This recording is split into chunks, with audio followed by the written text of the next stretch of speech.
Bonjour à tous, bienvenue. Bon, pour les derniers, essayez de prendre une place là où vous pouvez. On se réjouit parce qu'aujourd'hui on a la chance d'avoir 3 baptisés, dont ma cousine, voilà, je profite pour le dire. Et il y a beaucoup de la famille qui est présente, donc c'est vraiment, on va passer un bon moment. Ce matin, j'ai un petit verset à vous partager. Bon, je pense que beaucoup d'entre vous le connaissent, mais cette semaine, il m'a fait beaucoup de bien. C'est dans Philippiens 4, verset 13. Je puis tout par celui qui me fortifie. Et franchement, c'est tellement une grâce parce que je pense qu'on a chacun dans notre vie des épreuves, des moments difficiles. Mais la vérité, c'est que Christ nous relève et il nous donne la force qu'aucun homme peut nous donner. Et ce soir, ce matin, je vais y arriver. Et ben on a trois personnes, 3 jeunes qui ont saisi ça et qui l'ont vécu pour leur vie. Et c'était une grâce. Et donc j'ai envie de vous encourager à rester fortifiés dans le Seigneur et à passer un bon moment de louange avec la belle équipe qu'on a. Et puis voilà, profitez bien et que le Seigneur vous bénisse. On peut se lever. On va prendre quelques chants aujourd'hui pour célébrer notre Dieu, pour le louer. L'Éternel est mon berger, je ne manquerai. Toi mon âme, chante mon âme. Toi, soleil à toi, la puissance à toi, soit gloire au Seigneur des cieux. Et là, on va faire passer l'offrande. Donc, elle est là. Les enfants. Célia, est-ce que tu... Ouais, bon. Voilà, faites le tour. Je vous laisse faire. J'ai prié pour l'offrande. Père, je te remercie pour tous mes frères et sœurs, pour le don qu'ils font pour ton royaume, Seigneur. Tu demandes de donner avec notre cœur. Et Père, il y a tellement plus de bonheur à donner qu'à recevoir. Et on sait que rien n'est pour rien et que c'est pour ton œuvre, Père, qu'on donne ce don. Et qu'avec ça, Seigneur, vraiment on puisse pouvoir t'adorer, mieux te servir, Seigneur, et que ça puisse aussi être aussi un acte de foi qu'on fait devant toi, Seigneur, de t'apporter nos revenus. Que ton nom soit loué, Père, et merci pour les cœurs de chacun, et merci pour ta présence au milieu de nous. Amen.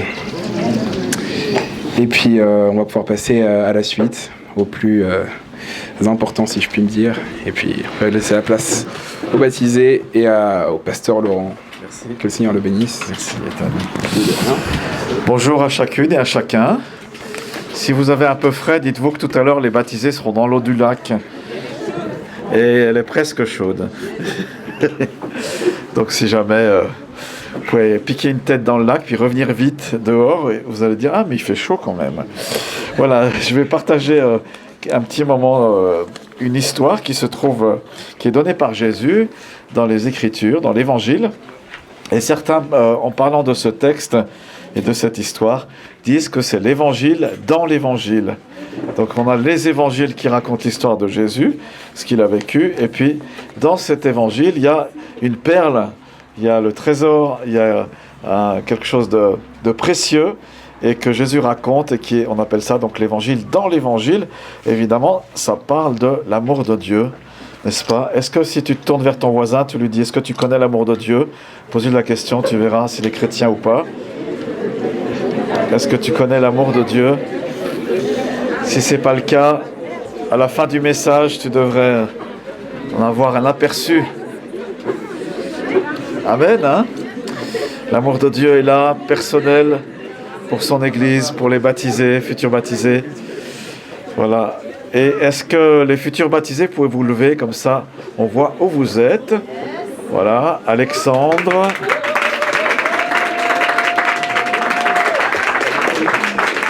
Alors, Alexandre, Felipe, Anna. Voilà, on se réjouit avec vous aujourd'hui. Alors, cette histoire se trouve dans l'évangile de Luc, chapitre 15. Et c'est une histoire qui est poignante, je trouve. Puis en même temps, il y a un fils qui est vraiment ingrat, à l'ingratitude, c'est-à-dire qu'il n'est pas du tout reconnaissant. Alors, je vais la lire. Il dit encore, un homme avait 2 fils. Le plus jeune dit à son père, « Mon père, donne-moi la part de fortune qui doit me revenir. » Et le père leur partagea son bien. Peu de jours après, le plus jeune fils rassembla tout ce qu'il avait et partit dans un pays lointain. Il dissipa sa fortune en vivant dans la débauche. Lorsqu'il eut tout dépensé, une grande famine survint dans ce pays et il commença à manquer de tout.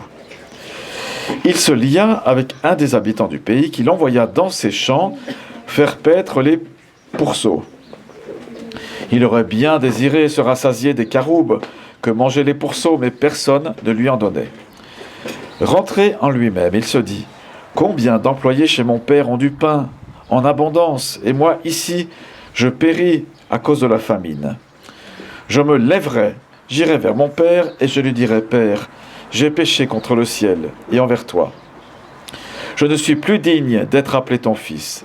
Traite-moi comme l'un de tes employés. » Il se leva et alla vers son père.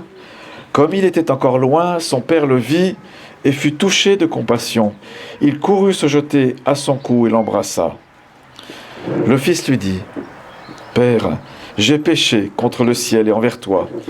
Je ne suis plus digne d'être appelé ton fils. » Mais le père dit à ses serviteurs « Apportez vite la plus belle robe, mettez-la à lui. Mettez-lui une bague au doigt et des sandales pour ses pieds.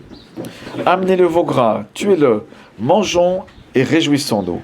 Car mon fils que voici était mort, et il est revenu à la vie. Il était perdu, et il est retrouvé. » Et ils commencèrent à se réjouir. Or le fils aîné était dans les champs. Lorsqu'il revint et s'approcha de la maison, il entendit de la musique et des danses. Il appela un des serviteurs et s'informa de ce qui se passait. Ce dernier lui dit « Ton frère est de retour, et parce qu'il lui a été rendu en bonne santé, ton père a tué le veau gras. » Il se mit en colère et ne voulut pas entrer. Son père sortit pour l'y inviter. Alors il répondit à son père « Voici, il y a tant d'années que je te sers. Jamais je n'ai désobéi à tes ordres. Et à moi, jamais tu n'as donné un chevreau pour me réjouir avec mes amis. Mais quand ton fils que voilà est arrivé, lui qui a dévoré ton bien avec des prostituées, pour lui tu as tué le veau gras.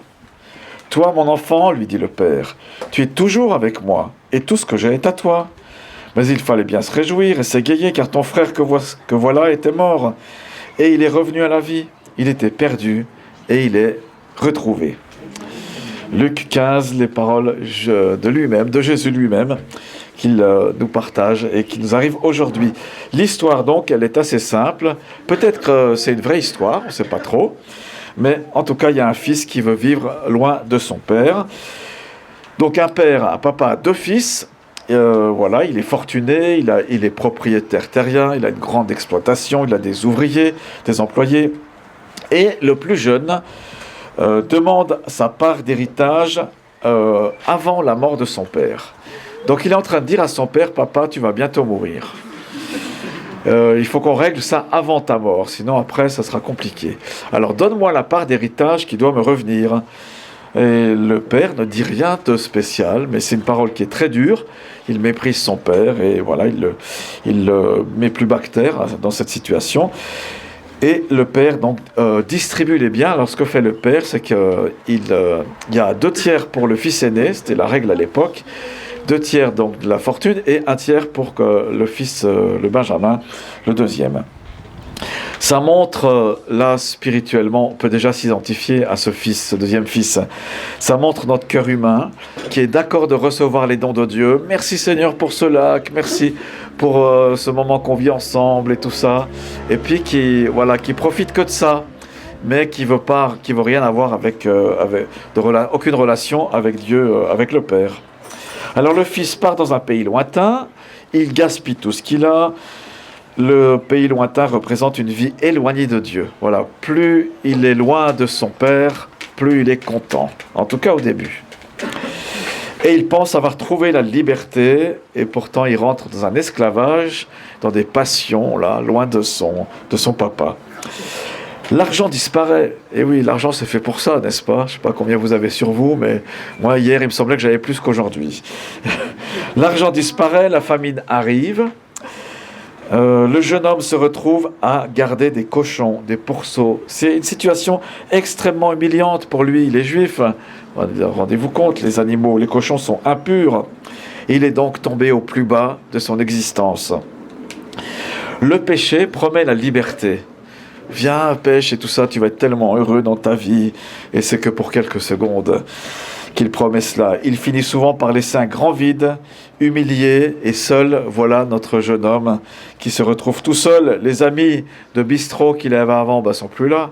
Ils ne peuvent plus recevoir des verres de vin gratuitement. Enfin, je ne sais pas ce qu'ils buvaient, mais j'imagine que c'était quelque chose comme ça. Mais à un moment donné, ce jeune homme, le texte nous dit, il rentre en lui-même. C'est-à-dire qu'il commence à ouvrir les yeux, en fait. Il les ferme peut-être physiquement, mais son cœur s'ouvre. C'est le début de la repentance. Il comprend qu'il est en train de mourir, en fait. Il meurt de faim, loin de son père et de la maison familiale. Il se met à penser aux serviteurs, aux employés de ce père, de ce patron. Et qu'est-ce qu'ils ont? Il dit, ils ont même du pain en abondance. Donc il manque de rien. Et moi, ici, je crève la dalle, j'ai plus rien. Donc la repentance fait son travail dans son cœur. Il arrête de fuir. C'est-à-dire qu'il arrête de fuir en avant. Il se stoppe. Il pose ses réflexions. Et il commence à réfléchir. Voyons, si je rentre vers mon père, qu'est-ce que je vais lui dire? Alors il réfléchit. Il va dire, Père, il prépare sa confession. J'ai péché contre le ciel et envers toi. Je laisse tomber mes droits de fils. Je suis d'accord de devenir comme un employé. Je reconnais ma faute, mon éloignement. Et puis, si c'est possible, je veux servir comme serviteur. Voilà, je veux être employé à nouveau dans ta maison. Ça me suffira. Ne me donne pas plus. Ce qui est bien, c'est qu'il ne cherche pas à se justifier. Il n'est pas en train de se trouver des excuses. Et c'est ça le début de la vraie repentance. Il revient donc humblement vers son père. Je ne sais pas si... Non, vous n'allez peut-être pas voir, mais là, il y a une maison avec un balcon. C'est trop bien parce qu'on voit le balcon. Et on peut imaginer le père qui se tient sur le balcon, puis qui voit au loin, à l'horizon, la barque ou le bateau du fils qui revient dans sa direction. Alors le père, il est en train de guigner tous les jours. Il observe, il cherche. Et enfin, son fils arrive. Le fils revient à la maison. Il le voit de loin.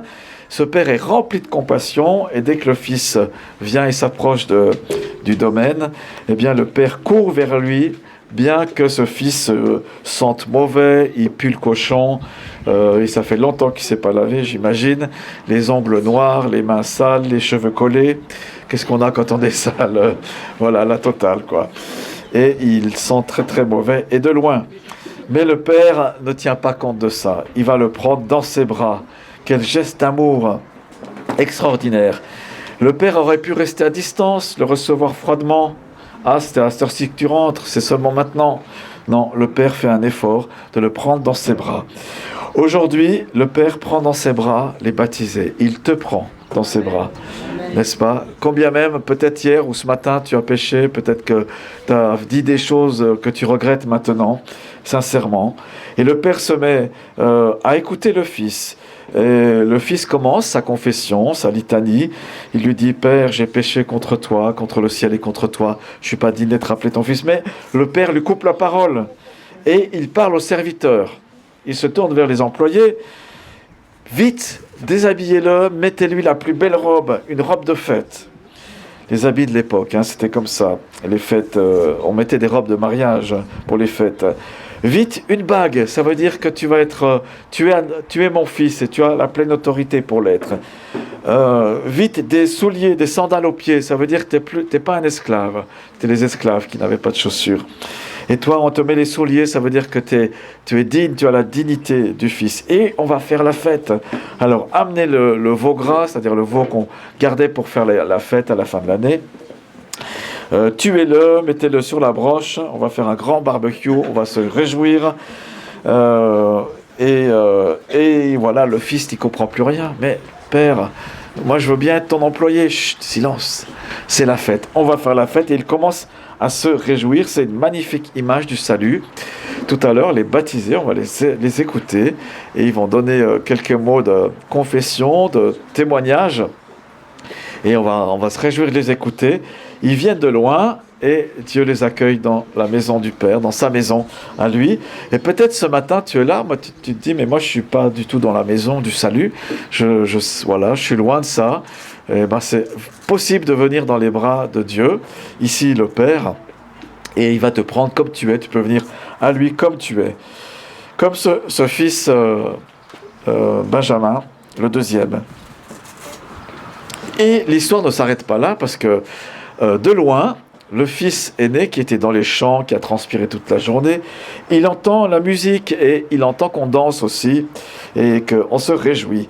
Et il apprend, grâce à un serviteur, que son frère, celui qu'il est, celui qui supporte pas, il en a passé peut-être des nuits blanches à prier pour lui.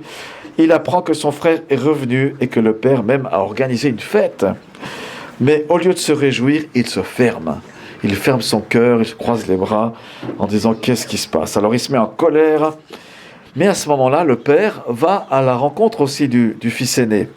Parce que il fait comme ça, le père ne veut pas que ses fils restent à l'extérieur de la maison. Il fait un geste très beau, donc il sort vers lui. Le père sort vers le fils. Il est sorti vers le fils perdu. Il est aussi sorti vers le fils aîné. Ce fils, il a un problème, c'est qu'il se sent comme un employé. Alors que toute la maison est à lui, la cave au grenier, ça lui appartient. Il peut jouir des biens qui sont là sur le domaine, mais lui, il s'en prive. Il dit même, mais moi j'aurais voulu faire la fête, mais tu m'as même pas donné un cabri, je sais plus quoi, ce qu'il a, voilà, pour manger avec mes amis. On n'a même pas fait la fête. Il est terriblement frustré. Et c'est peut-être ton cas aujourd'hui. Tu dis, ouais, Dieu, je veux bien, mais qu'est-ce que j'y gagne? Tu as tout à gagner, car tout est à toi, en Christ. Amen. Hein? Il y a tant d'années que je te sers. Et j'ai même pas pu goûter à la joie d'être fils. Vraiment, je suis resté à l'extérieur. Et son frère, il dit même pas que c'est son frère, il dit « Ouais, ton fils !» Voilà, il a fait, comme moi, comme je dis à mon épouse, quand je veux l'embêter, que je veux parler de notre fils, de nos fils ou de ma fille, eh ben, je lui dis « Ouais, ta fille, t'as vu ce qu'elle a fait ?» Voilà, comme si c'était pas la mienne et comme si j'étais pas le père. N'est-ce pas? Quelle hypocrisie! Elle a le droit de me reprendre à ce moment-là. Hein. Elle va dire, mais dis donc, on était ensemble dans cette histoire. Voilà. Ton fils qui était là, il a fait la fête, hein. Il a dilapidé tout l'argent. Il dit même, il est allé voir des prostituées. Mais le texte ne le dit pas. Hein. On ne sait pas si le fils, il est vraiment allé voir des prostituées. Il a vécu dans la débauche, mais ça ne veut pas dire qu'il a acheté des plaisirs. Donc comment il sait ça, le fils aîné? Peut-être qu'il a fait une enquête, je ne sais pas. En tout cas, voilà, il charge le Benjamin. Mais le père est là et il lui dit une phrase tellement étonnante. « Mais mon fils, mon enfant, tu es toujours avec moi. Tu es toujours avec moi. Pourquoi tu ne rentres pas dans la maison faire la fête aujourd'hui? Ton frère, il était perdu. Il était mort même, nous dit le texte. Il était perdu et il est retrouvé. Enfin, la famille est unie. » La parabole se termine sans dire si le fils aîné entre. On espère qu'il le fait. Mais Jésus laisse la question ouverte pour chacun de nous. Est-ce qu'on va entrer dans la joie du Père? Est-ce qu'on va entrer dans cette joie de la fête? Alors on peut dire, mais elle est où la fête? Là, on est assis ensemble, il fait froid. La fête, elle est là parce qu'au ciel, en ce moment même, il y a la fête qui se passe. Il y a des banquets qui sont ouverts et il y a ta place même qui t'est attitrée. Il y a une place attitrée pour toi, personnellement. Sur la nappe est ton nom cousu. Il est connu dans le ciel, ton nom, mais il faut que tu y rentres. Voilà, et comment on fait pour rentrer? Jésus l'a très bien dit, il faut naître de nouveau. En fait, il faut faire un chemin arrière, comme le fils aîné, le fils puiné, il a réfléchi intérieurement et il a dit, mais voilà, je veux rentrer à la maison, je veux être à la maison. Et c'est ce qui s'est passé, ça s'appelle la repentance, la confession aussi dans la Bible. C'est-à-dire qu'on réfléchit sur soi-même, on dit non, moi je veux me tourner vers Dieu. Et ça, c'est le début de la nouvelle naissance. Dans la nouvelle naissance, ce qu'on doit vivre, c'est spirituel. Il y a 4 étapes importantes. La première, c'est la repentance. C'est-à-dire, c'est reconnaître que je suis tout sale. Je pue le cochon devant Dieu. C'est mon... mais quelle mauvaise odeur. Vous sentez là, cette mauvaise odeur? C'est normal. Il y a des gens sales, ils vont se faire laver dans l'eau du royaume de Dieu. Amen. On a pris un savon pour eux. Voilà, c'est le sang de Jésus-Christ, la vie de Jésus qui lave et qui purifie. Ça, c'est la première étape, la repentance. Je commence par là. La deuxième étape, Contrairement à ce qu'on pourrait croire, c'est pas le baptême. La deuxième étape, c'est croire que Jésus, il est mort pour nous. C'est lui qui a payé le prix. C'est lui qui a versé son sang sur la croix. Et j'aurais dû mourir si c'est une croix, Jésus est crucifié à la croix. J'aurais dû mourir à la place de Jésus. Il est mort comme ça parce que c'est mes péchés qui l'ont cloué sur la croix. Voilà, mes péchés l'ont cloué. Mais Jésus n'est pas resté sur la croix, il est ressuscité. Et donc je crois que Jésus, il est mort pour moi, pour mes péchés, à cause de mes péchés, et qu'il est ressuscité, il est sorti de la croix, il est sorti du tombeau même, pour moi. Ça, c'est la deuxième étape. Et il y a quelqu'un qui était crucifié avec Jésus, donc c'était 3 croix. Jésus était au milieu.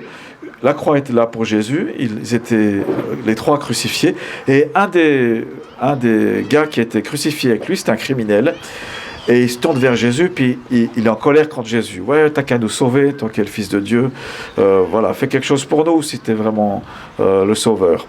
Puis l'autre à côté qui entend ça, qui dit mais t'as pas honte de dire ça? Nous c'est normal qu'on soit crucifiés. On les deux, on a fait des larcins, on est des voyous quoi, des raclures de cette société. Et nous c'est normal, on va mourir. Mais lui il a rien fait. Puis Jésus se tourne vers lui, enfin non plutôt il dit à Jésus, il pose une question. Jésus, s'il te plaît, souviens-toi de moi dans ton règne.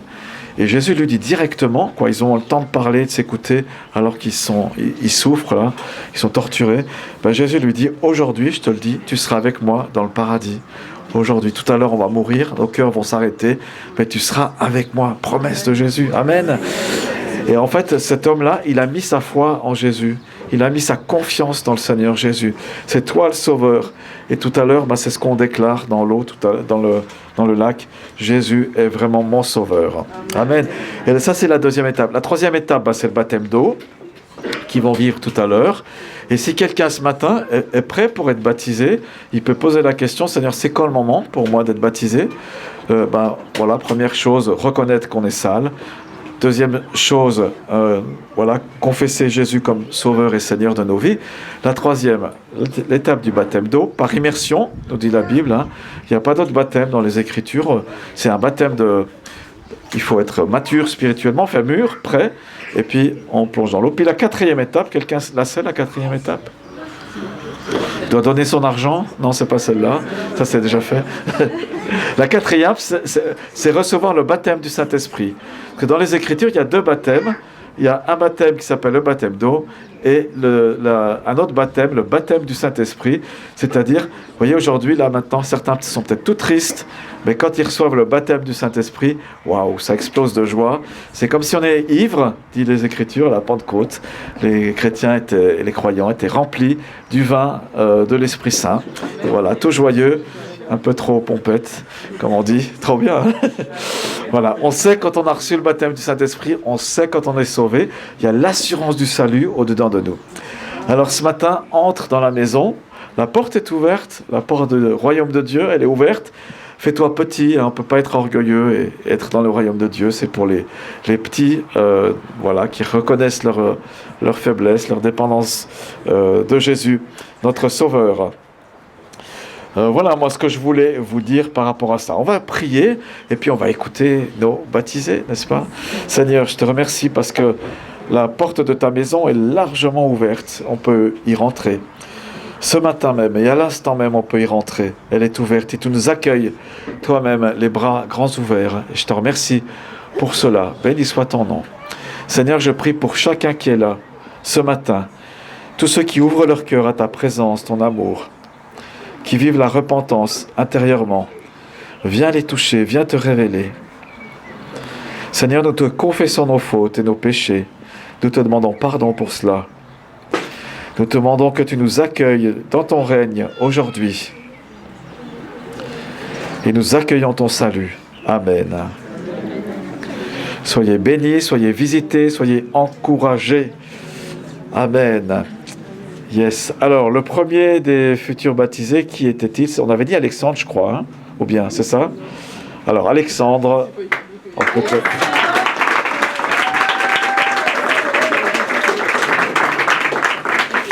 Donc, je m'appelle Alexandre. J'ai déjà été baptisé quand j'étais plus jeune et j'ai vraiment senti cet appel de renouveler l'expérience Donc je me refais baptiser à 27 ans. Pourquoi ? Parce que, comme tu l'as dit, ouais, je me sens un petit peu sale. Et pour moi aussi, c'est aussi une alliance devant Dieu ou un acte où je lui montre que j'ai confiance en lui, que je fortifie un peu son alliance avec lui. Et c'est aussi un acte d'humilité et de reconnaissance. Et surtout, c'est que j'ai soif en fait. Alors j'ai souvent cherché, j'ai souvent combattu, mais je savais pas trop quoi en fait. Je suis tombé souvent aussi. J'ai aussi beaucoup péché, j'ai douté, j'ai aussi beaucoup désobéi. Mais malgré tout, tu as toujours été là, toujours été présent, tu as toujours été patient, gracieux et fidèle. Et ta patience envers moi, elle dépasse ce que moi je peux comprendre. Alors aujourd'hui, Seigneur, je te demande pardon. Entre dans mon cœur, transforme ma vie et conduis-moi dans des verts pâturages, sur le chemin de ta paix, de ta volonté et de ta présence. J'ai soif de toi. Et j'ai un verset qui est « Voici, je me tiens à la porte et je frappe. Si quelqu'un entend ma voix, ouvre la porte. J'entrerai chez lui, je souperai avec lui et lui avec moi. Amen. »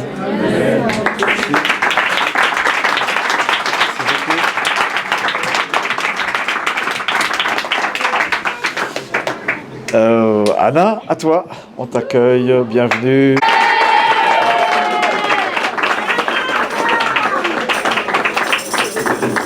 Il y a le club des supporters là, qui est là, trop bien. Je sais pas si elle signera des autographes, mais essayez. Où es-tu ? Voilà, à toi. Merci. Merci. Donc bonjour à toutes et à tous. Donc je me présente, Anna Langlais. J'ai 14 ans et aujourd'hui je me tiens devant vous pour enfin donner ma vie à Dieu. Je suis née dans une famille chrétienne. Depuis toute petite, avec mon frère, nous allions à l'église avec nos parents ici présents. J'ai donc toujours connu Dieu grâce à ces merveilleux parents que Dieu m'a donnés. Je suis née dans une famille chrétienne, pourtant je me suis posé tellement de questions sur Dieu. Qui est-il ? Pourquoi il a le mal sur terre ? Existe-t-il vraiment ?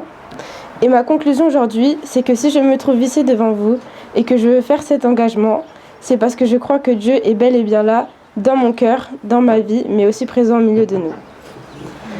Comme vous devez vous en douter, en tant que chrétienne, j'ai eu des hauts et des bas. Et oui, comme tout, vous me diriez. Mais je fais au mieux pour garder mes yeux fixés sur Jésus, même si ce n'est pas facile. Dieu est grand et chaque jour il me fait grâce, je continue à avancer par sa grâce et je travaille sur moi-même. J'essaye de lire la Bible, de prier, de mettre en pratique ce que je comprends dans la parole de Dieu. Dieu n'est pas physique, c'est pourquoi une grande partie des gens n'arrivent pas à imaginer son existence ou comment il agit dans notre vie. Mais au quotidien, du haut de mes 14 ans, je peux voir qu'il agit même si je ne le vois pas avec mes yeux au naturel. Voici quelques témoignages. Depuis toute petite, je suis persuadée de l'existence de Dieu. Comme vous le savez ou pas, j'avais une petite sœur née le 23 octobre 2014. Aujourd'hui, elle aurait eu 12 ans. Elle s'appelait Simona et elle est malheureusement décédée à cause d'une maladie au niveau du cœur, quelques jours après sa naissance. Au moins, elle aura vécu 13 jours avec nous. Je ne me rendais pas compte réellement de ce qui se passait. En même temps, je n'avais que 4 ans, que j'ai d'ailleurs fêté avec elle en famille à l'hôpital. J'étais qu'une enfant. Lors de sa cérémonie, pour lui dire adieu, je n'ai pas pleuré. Au contraire, j'étais sereine. J'ai même rassuré ma mère et je lui ai dit « Maman, tu sais, Simona n'est pas seule, elle est avec grand-mère au ciel et avec Jésus. » Et Jésus nous invite à avoir cette conviction comme la petite fille de 4 ans que j'étais. J'avais une foi d'enfant, celle que Jésus nous invite à avoir. Dans Marc 10, 15, il est écrit « Quiconque ne recevra pas le royaume de Dieu comme un petit enfant n'y rentrera point. » En demandant le baptême aujourd'hui devant vous tous, je souhaite pour moi et vous de continuer à avoir cette conviction comme la petite de 4 ans que j'étais. Car je souhaite et j'espère que nous nous reverrons tous un jour dans le lieu saint. Il y aura la place pour tout le monde. Jésus dit dans Jean 14, 2 à 3, « Il y a plusieurs demeures dans la maison de mon Père. Si cela n'était pas, je vous l'aurais dit. Je vais vous préparer une place. Et lorsque je m'en serai allé et que je vous aurai préparé une place, je reviendrai et je vous prendrai avec moi, afin que là où je suis, vous y soyez aussi. » J'étais une petite fille qui pleurait beaucoup, pour tout et pour rien. J'étais hypersensible. Je faisais souvent tout un drame pour pas grand-chose. Et je faisais des bêtises. Parfois, je me retrouvais le soir à pleurer dans mon lit pour des choses que j'avais moi-même commises. Ça me faisait mal d'avoir agi ainsi. Par exemple, quand je répondais de manière irrespectueuse à mes parents et que j'étais reprise, j'allais dans ma chambre pleurer car j'étais consciente de ma bêtise. Ma mère me disait toujours que je devais prier et que Dieu m'apaiserait, et elle n'avait pas tort. Du coup, le soir, je priais et Dieu m'a apaisé mon cœur. Je sentais sa présence en moi, je me sentais vraiment apaisée et je m'endormais. Le lendemain, la première chose que je faisais, c'était d'aller demander pardon. Aujourd'hui, je ne fonctionne plus comme ça et j'ai appris à demander pardon avant d'aller me coucher. Il y a 2 ans, je me suis fait opérer d'une rupture des ligaments au genou droit.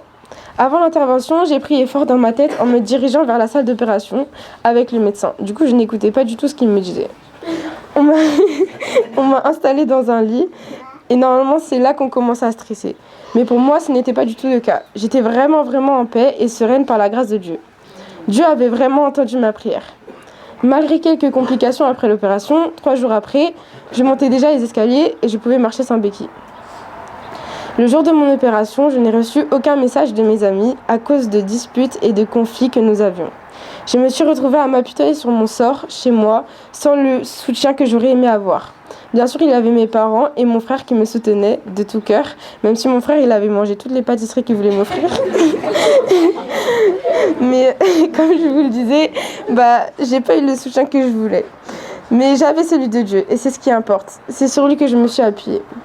Aujourd'hui, il me soutient toujours et depuis, je me suis réconciliée avec mes amis qui me soutiennent. Encore une fois, grâce à ce que j'apprends chaque jour dans la parole sur la façon de se comporter avec son prochain, j'arrive de mieux en mieux à gérer mes émotions, à reconnaître mes fautes et du coup à me réconcilier plus vite dans mes relations amicales. Je remercie mon Dieu pour tout ce qu'il a fait dans ma vie car il me transforme un peu plus chaque jour et je crois que mes parents peuvent en témoigner. On ne peut pas changer du jour au lendemain, mais quand on comprend que l'on peut compter sur lui, les choses deviennent plus faciles à faire, comme demander pardon quand on a mal agi.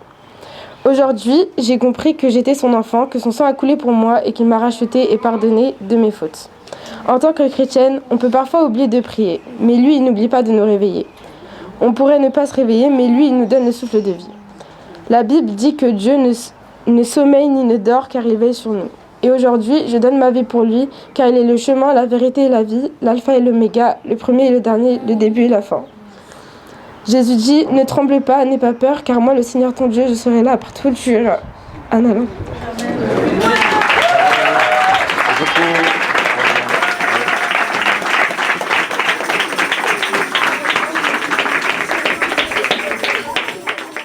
Merci beaucoup Anna.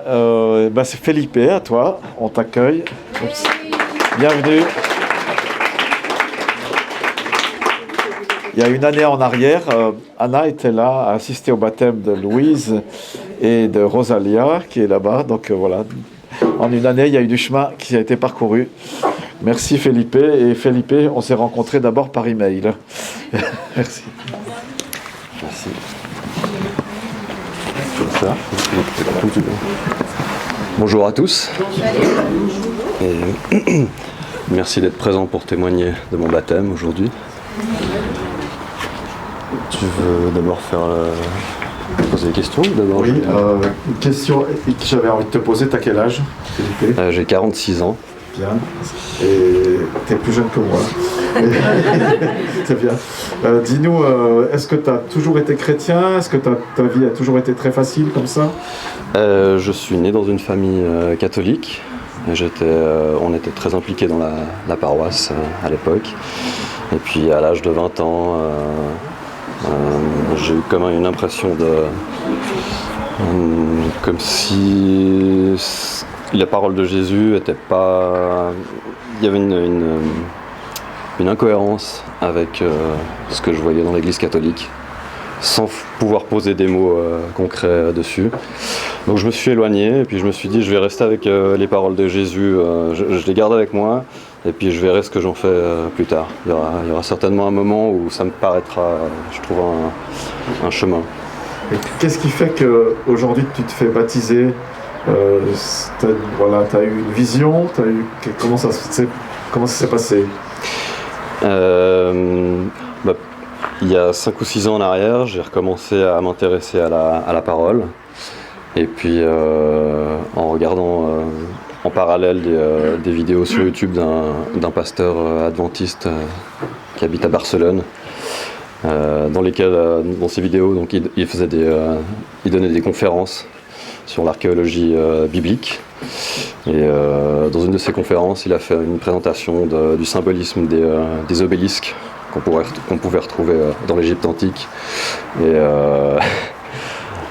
en démontrant qu'il y avait un obélisque sur la place Saint-Pierre, ça m'a fait comme un flash. Je me suis dit, ah, voilà ce qui me semblait bizarre. Ok, d'accord. Donc maintenant, je ne veux pas forcément peut-être choquer des gens, mais je me suis dit, ah, la religion catholique, en fait, c'est une religion païenne déguisée en christianisme. C'est comme ça que je l'ai ressenti. Je me suis dit, ok, alors je jette pas l'eau du bain avec le bébé, je reste avec les paroles de Jésus et je me réoriente. Est-ce qu'il y a dans les paroles du Christ, de Jésus lui-même, il y a une phrase qui t'interpelle particulièrement? Il y en a plusieurs, mais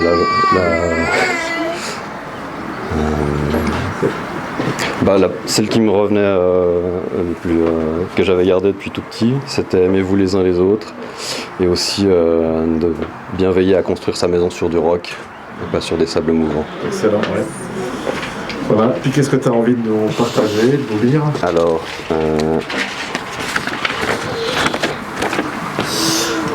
je m'étais souvenu aussi d'une phrase, enfin de versets. Mais comme je les avais entendus quand j'étais petit, j'avais toujours gardé en mémoire, je pensais j'avais gardé faussement en mémoire qu'elles étaient du Nouveau Testament. Et en fait, elles se trouvent dans Ézéchiel 36, versets 25 à 27. Je vais vous les lire maintenant.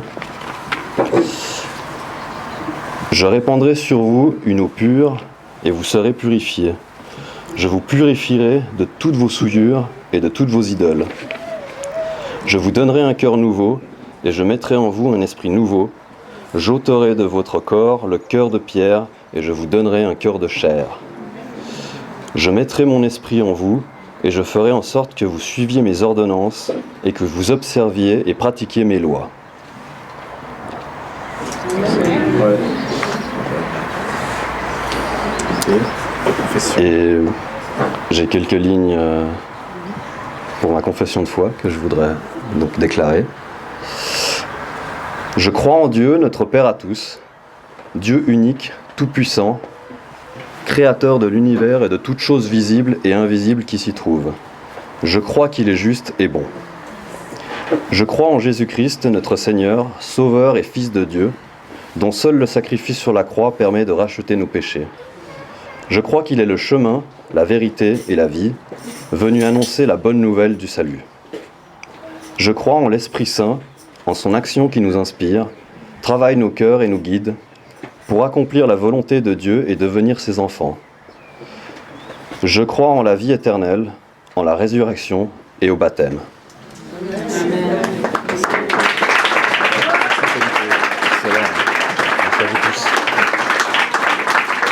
Merci beaucoup, Felipe. Excellent. Alors, pour la suite, voilà comment ça va se passer. On va se changer et avec aussi Emmanuel. Donc, les baptisés, on peut aller dans les vestiaires, se changer. Rendez-vous au lac, c'est un petit peu sur ma droite. Voilà, en descendant, on va se retrouver là-bas. Merci, à tout de suite.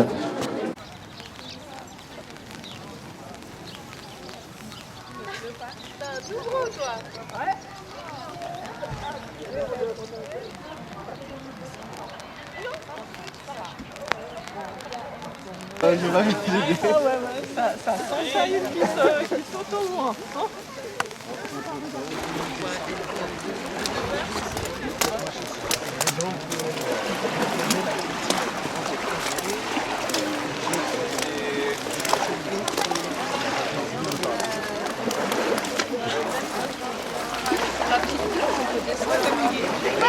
Viens, on descend sur la table. C'est gentil, regarde, la dame a donné son bras.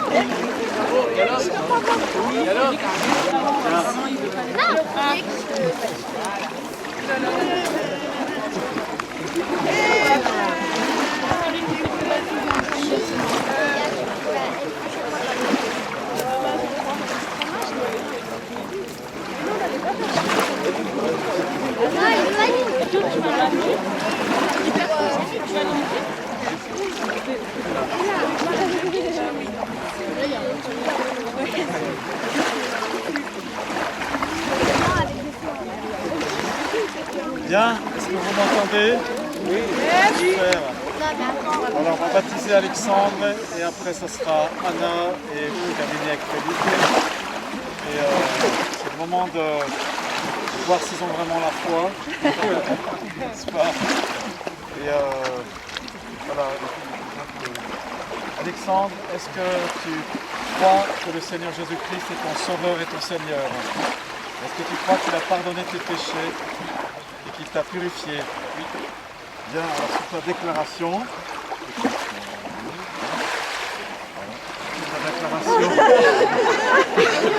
On te baptise au nom du Père, du Fils et du Saint-Esprit. Amen.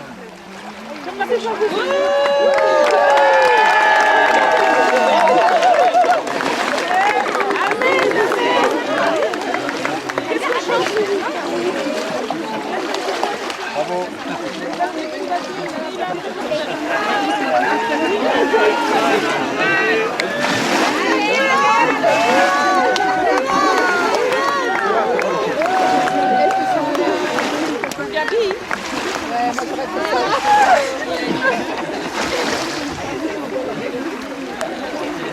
Vous m'entendez? Ça va? Ok, on va faire ça plutôt rapidement alors. Ouais, c'est parti. Alors Anna, est-ce que tu déclares que Jésus-Christ est ton Sauveur et Seigneur? Est-ce que tu déclares que tu veux le suivre toute ta vie pour qu'il t'emmène dans tout ce qu'il a prévu pour toi? Alors au nom du Père, du Fils et du Saint-Esprit, nous te baptisons.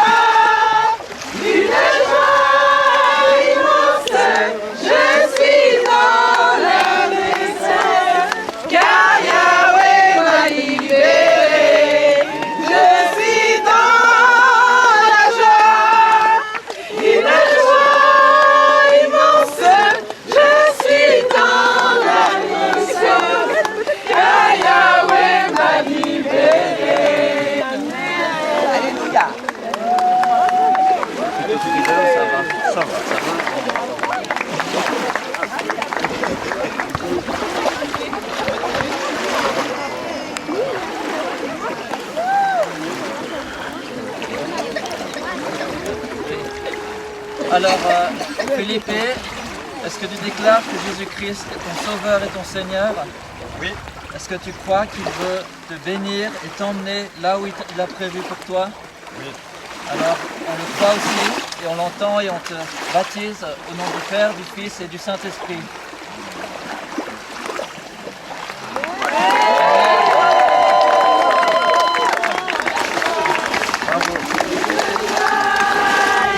Je suis dans le désert, car Yahweh m'a libéré.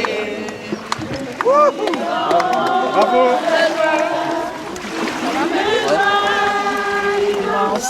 On va les changer, puis on va tous remonter pour pouvoir prier pour les baptiser. Ça va être un moment pour les entourer. Donc voilà, en tout cas, je vous invite, je vous remercie pour ce moment.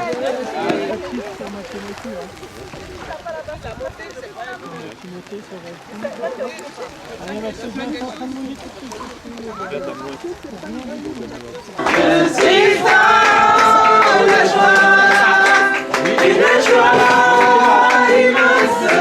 Je suis dans l'émotion, car Yahweh m'a libéré. Je suis dans la joie, une joie immense. Nous sommes dans l'émotion, car Yahweh m'a libéré. J'ai marché, personne, j'ai couru.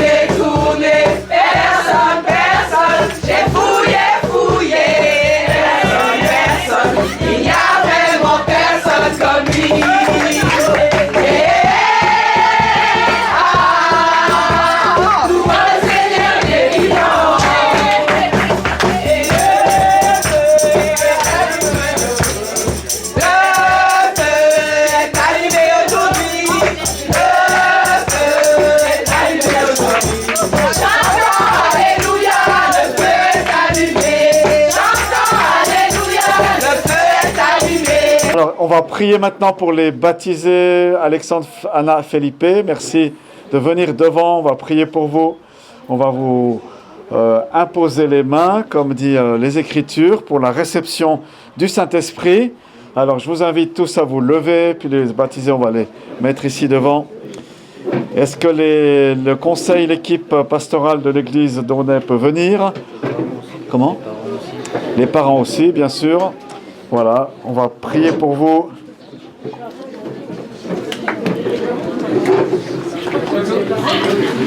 Voilà, voilà. Oui, les parents aussi, si vous voulez. Venez devant seulement. Bien. Voilà, la Bible dit, vous recevrez une puissance, le Saint-Esprit survenant sur vous, et vous serez mes témoins à Jérusalem, en Judée, en Samarie, en France, en Suisse, à Aunay, et partout aux extrémités du monde, jusqu'aux extrémités du monde. Voilà, on est un peu l'extrémité du monde ici. On va prier pour nos bien-aimés, vraiment demander cette puissance du Saint-Esprit. Notre Père Céleste, prions ensemble. Nous te demandons que par Jésus-Christ, tu viennes baptiser du Saint-Esprit, remplir du Saint-Esprit Alexandre, Anna, Felipe. Nous prions, Seigneur, que ton souffle et ta puissance viennent les envahir maintenant, que ce que nous avons reçu gratuitement, nous le donnons maintenant gratuitement. Amen. À eux trois. Nous prions, Seigneur, que Jésus-Christ, tu puisses les bénir, proclamer la grâce sur eux et souffler sur eux comme tu as fait pour les disciples qui étaient de la première heure. Nous demandons, viens les remplir, Seigneur, qu'ils puissent rayonner de joie, qu'ils puissent avoir des chants nouveaux dans leur bouche, Seigneur, durant toutes ces semaines et ces mois à venir, au nom de Jésus-Christ. Amen. Amen, amen. Amen. Tu veux prier? Oui, papa, merci. Merci pour ce beau jour de joie.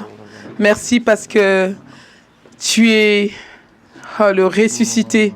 Merci d'avoir festoyé avec nous ce matin, avec ces trois enfants à toi qui ce matin t'ont donné leur cœur. Et nous sommes dans la joie immense. Et nous savons que là-haut, vous êtes avec nous aussi. Vous êtes tellement contents de voir ces trois cœurs qui se sont tournés vers toi, Seigneur Jésus. Merci pour la grâce que tu mets maintenant dans leur vie et bénis chacune des vies des trois baptisés ce matin. Merci pour toutes ces personnes qui sont là, qui sont témoins de cette alliance entre chacun des baptisés avec toi. Merci Jésus pour qui tu es, que toute la gloire te revienne à toi seul. Merci parce que peu importe les circonstances, peu importe le temps, peu importe quoi que ce soit, nous sommes dans la joie de notre cœur, de notre Papa Céleste. Au nom puissant de Jésus, Amen. Merci Jésus. Gloire à toi. Amen. Amen.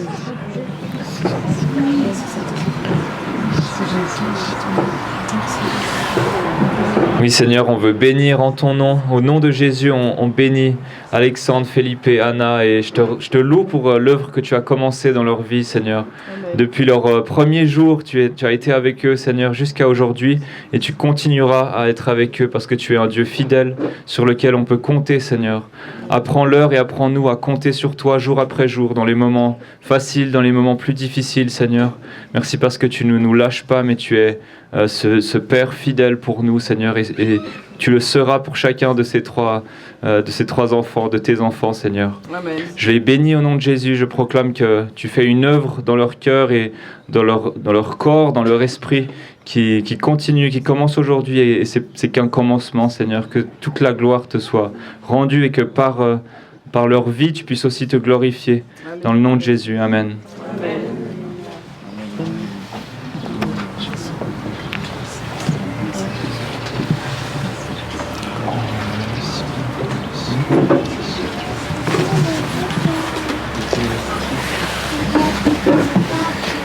Merci Seigneur pour ce beau jour, merci pour ces baptisés, on veut les bénir encore et toujours, on veut vraiment les entourer, te prier que tu les entoures de ta force, que tu les entoures de ta sagesse, que tu les entoures de ta joie Seigneur, et viens vraiment, je prie que tu touches leur cœur Seigneur, je prie que tu leur parles, je prie que tu parles à leur cœur Seigneur, que tu puisses te révéler à eux. Merci vraiment parce que tu es là aujourd'hui avec nous Seigneur et tu es aussi témoin de leurs paroles, de leurs décisions C'est une décision qui a été faite devant nous et devant toi, Seigneur. Et puis, toi, tu prends en compte ces décisions. Et je veux vraiment te remercier parce que ces décisions-là, elles ont une bénédiction qui les accompagne. Alors, tu viens encore les bénir, Seigneur, les entourer, les fortifier dans le nom de Jésus. Amen. Amen. J'avais ce verset qui m'est venu pour vous trois, c'est dans Jacques 1, verset 17. « Tout bienfait et tout don parfait viennent d'en haut. Ils descendent du Père des Lumières, en qui il n'y a ni changement, ni l'ombre de variation. » Et c'est surtout la deuxième partie de ce verset que j'avais à cœur pour vous. « Le Père des Lumières, en qui il n'y a ni changement, ni l'ombre d'une variation. » Et Dieu est vraiment cette stabilité pour votre vie. Et parfois, on a notre vie qui est un peu dans les hauts et les bas. Il y a quelqu'un qui a parlé de ça. Et vraiment, en Dieu, vous allez vraiment trouver votre stabilité. C'est lui il est stable, il est solide, il est ce rocher sur lequel on peut poser nos pieds. La Bible dit qu'il est le rocher des siècles. Il ne bouge pas d'un pouce. Et que vraiment, vous puissiez confier toute votre vie dans ce Dieu qui ne bouge pas. Amen. Amen.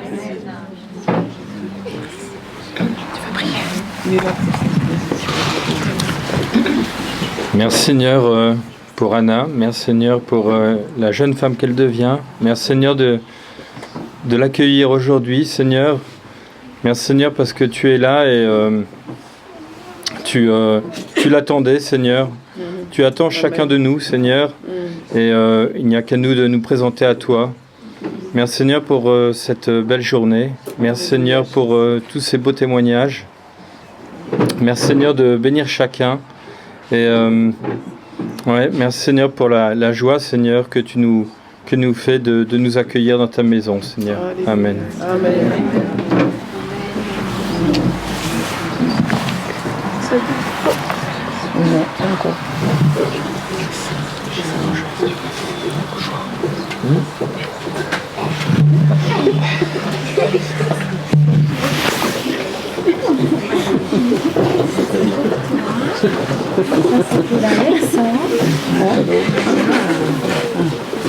C'est dans le thème.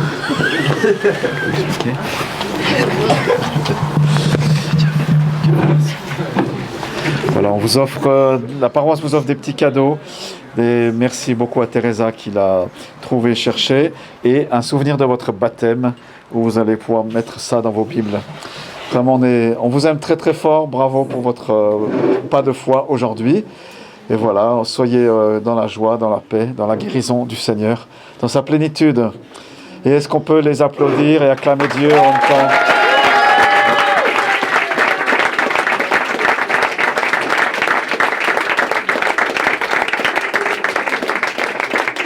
Voilà, que Dieu vous guide, vous bénisse, vous inspire aussi avec ce verset de Jacques 1, 17. Alors, moi j'ai un petit verset qui m'est venu ce matin et tout à l'heure en fait j'ai reçu vraiment de lit en haut et j'ai lu le verset de juste en haut et donc on est dans Hébreux 10 verset 23-24. Retournons-nous fermement à la profession de notre espérance car celui qui a fait la promesse est fidèle.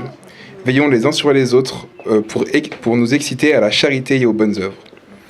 Donc voilà, qu'on puisse passer un bon moment, profitons bien. Et comme disait tout le monde, on est dans la joie et qu'on puisse profiter de cette belle journée que le Seigneur nous donne. Amen, soyez bénis. Amen. Merci beaucoup. Merci Ethan.